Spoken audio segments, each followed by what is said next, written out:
ನಮಸ್ಕಾರ ವೀಕ್ಷಕರೇ, ಜಸ್ಟ್ ಕರ್ನಾಟಕ ಟಿವಿಗೆ ಸ್ವಾಗತ. ಬೆಳಗಾವಿ ಜಿಲ್ಲೆಯ ಅತಿದೊಡ್ಡ ತಾಲೂಕು ಕೇಂದ್ರವಾದ ಅಥಣಿ ಇಂದು ವಾಹನ ದಟ್ಟಣೆ ಸಮಸ್ಯೆಯಿಂದ ನಲುಗುತ್ತಿದೆ. ದಿನದಿಂದ ದಿನಕ್ಕೆ ವಾಹನಗಳ ಸಂಖ್ಯೆ ಹೆಚ್ಚಾಗ್ತಾ ಇದ್ದು, ನಗರದ ಪ್ರಮುಖ ವೃತ್ತಗಳಲ್ಲಿ ಸಂಚಾರದ ವ್ಯವಸ್ಥೆ ಸಂಪೂರ್ಣವಾಗಿ ಅಸ್ತವ್ಯಸ್ತಗೊಂಡಿದೆ.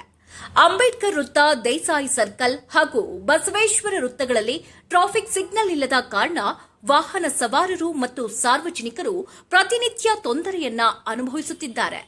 ಪಾದಚಾರಿಗಳು ರಸ್ತೆ ದಾಟೋದೇ ದೊಡ್ಡ ಸಾಹಸದ ಕೆಲಸವಾಗಿದೆ.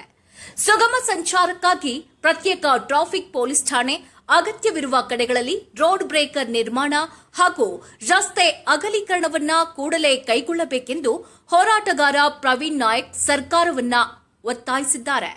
ಇದರ ಜೊತೆಗೆ ಅಥಣಿ ಕೆರೆ ಅಭಿವೃದ್ಧಿ, ಮೋಟಗಿ ತೋಟಶಾಲೆಯಲ್ಲಿ 9 ಮತ್ತು 10ನೇ ತರಗತಿ ಆರಂಭ, ಪುರಸಭೆಯನ್ನ ನಗರಸಭೆಯಾಗಿ ಮೇಲ್ದರ್ಜೆಗೇರಿಸುವುದು ಸೇರಿದಂತೆ ಹಲವು ವರ್ಷಗಳಿಂದ ಬಾಕಿ ಉಳಿದಿರುವ ಜನರ ಬೇಡಿಕೆಗಳನ್ನು ಈಡೇರಿಸುವಂತೆ ಸಾರ್ವಜನಿಕರು ಒತ್ತಾಯಿಸುತ್ತಿದ್ದಾರೆ.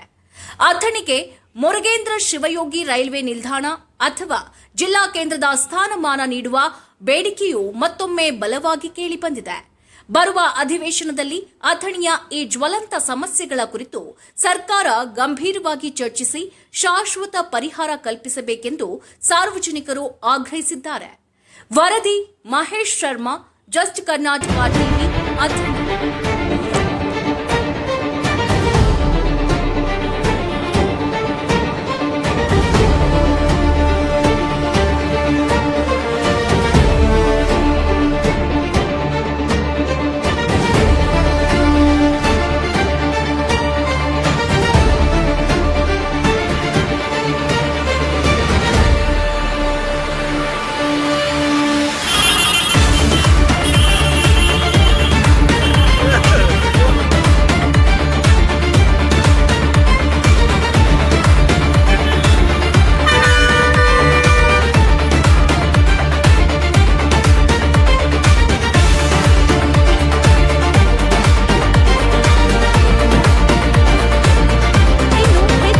ಸುದ್ದಿಗಳನ್ನು ವೀಕ್ಷಿಸಲು ಈ ಕೂಡಲೇ ನಮ್ಮ ಜಸ್ಟ್ ಕರ್ನಾಟಕ ಟಿವಿಗೆ ಸಬ್ಸ್ಕ್ರೈಬ್ ಮಾಡಿ.